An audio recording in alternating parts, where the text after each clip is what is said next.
bienvenue à C'est du cinéma. Bonjour Tessa. Bonjour Michael. J'ai l'impression que cette semaine, on parle beaucoup de premiers films. Eh bien, on continue avec un premier film québécois de Anne Hémon qui s'appelle Nuit numéro 1. Voilà, et donc évidemment, je l'ai vu. C'est bien. Oui, bah oui, c'est mieux pour en parler. Alors, c'est un film, je dirais un peu dans la veine de Jean Eustache.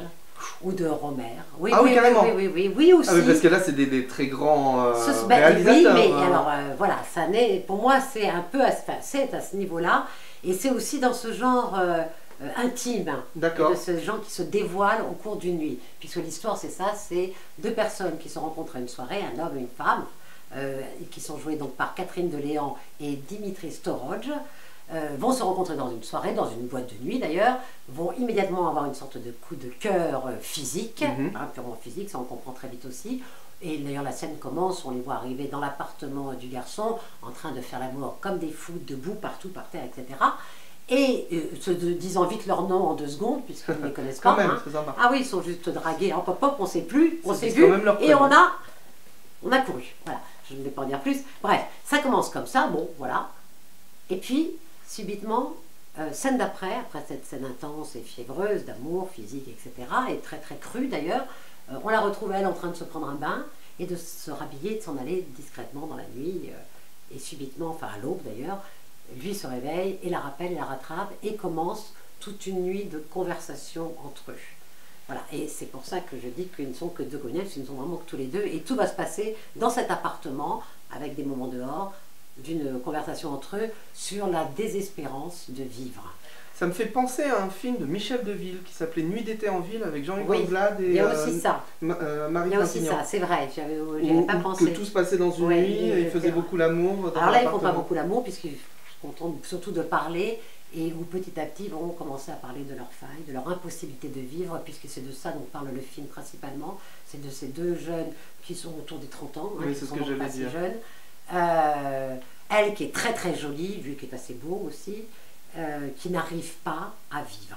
C'est-à-dire que lui est un artiste, mais voilà, peintre, mais qui se laisse aller complètement, qui ne sort pas de chez lui, qui fait des petits boulots à droite, à gauche, mais qui ne tient jamais très longtemps parce qu'il fait des absences et qu'il ne justifie pas ses absences, parce que le matin il se lève, il le dit dans le film, je me lève ce matin, j'ai plein d'idées, je me dis je vais faire ci, ça, je téléphone pour dire que je ne peux pas venir au travail, au lieu de dire oh ben, j'ai la grippe, j'ai un rhume, je ne dis rien, je dis juste non, aujourd'hui, ce matin, j'ai plein d'idées dans la tête, il faut que je les vive, je ne peux pas faire autrement, et je raccroche. Et puis, je referme les yeux, je me rendors, et quand je me réveille, il est midi, et là, je n'ai plus rien à faire, je ne sais plus pourquoi je vis, toute l'énergie que j'avais est partie, s'est volatilisée, je ne sais pas pourquoi et comment continuer à vivre. Ça me rappelle quelqu'un. Voilà.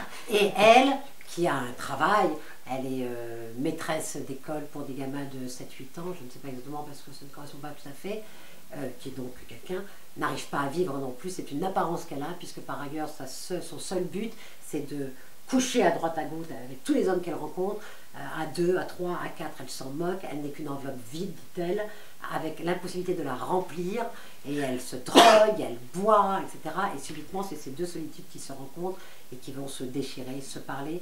C'est bouleversant comme film. Enfin non, c'est bouleversant, en même temps, attention, on n'est ni dans l'alarme, ni dans le misérabilisme, ni dans tout ça. C'est très simple, c'est très très bien filmé, les 2 comédiens sont formidables.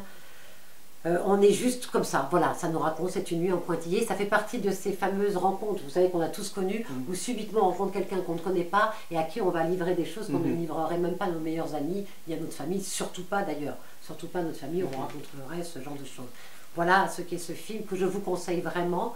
Elle le dédie aux jeunes, à la jeunesse, à la fin, et je pense que c'est pour elle une façon de raconter une histoire qui est très importante.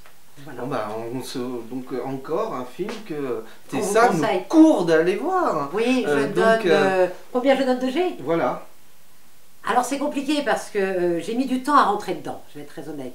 Je suis restée un peu à l'extérieur, mais c'est peut-être aussi mon âge, je le dis honnêtement. C'est-à-dire que je n'ai pas 25-30 ans, et peut-être que c'est des choses que j'ai dépassées, quoique je pense que ça concerne tout le monde, ceux qui racontent. Mais je dirais que je mettrais entre 3G+ et 4G. D'accord. Mais je vous le conseille vivement. Et ben on regarde quelques images de Nuit numéro 1 et on se dit à très bientôt. Au revoir. C'est toujours pareil. Quand le soleil commence à se lever, je panique. La vraie vie me rattrape.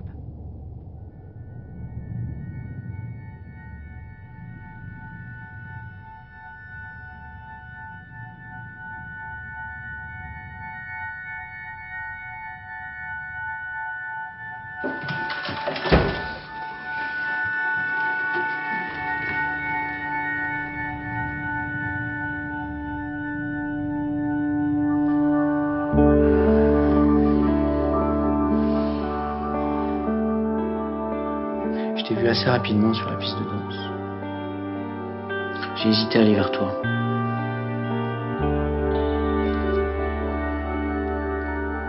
J'ai l'impression que je suis une personne nuisible, globalement.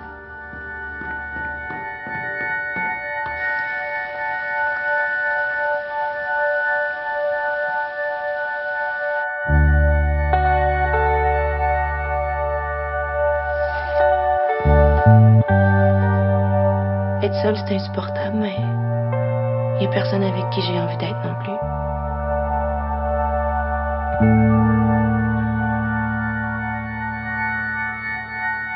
Je suis loin de tout le monde.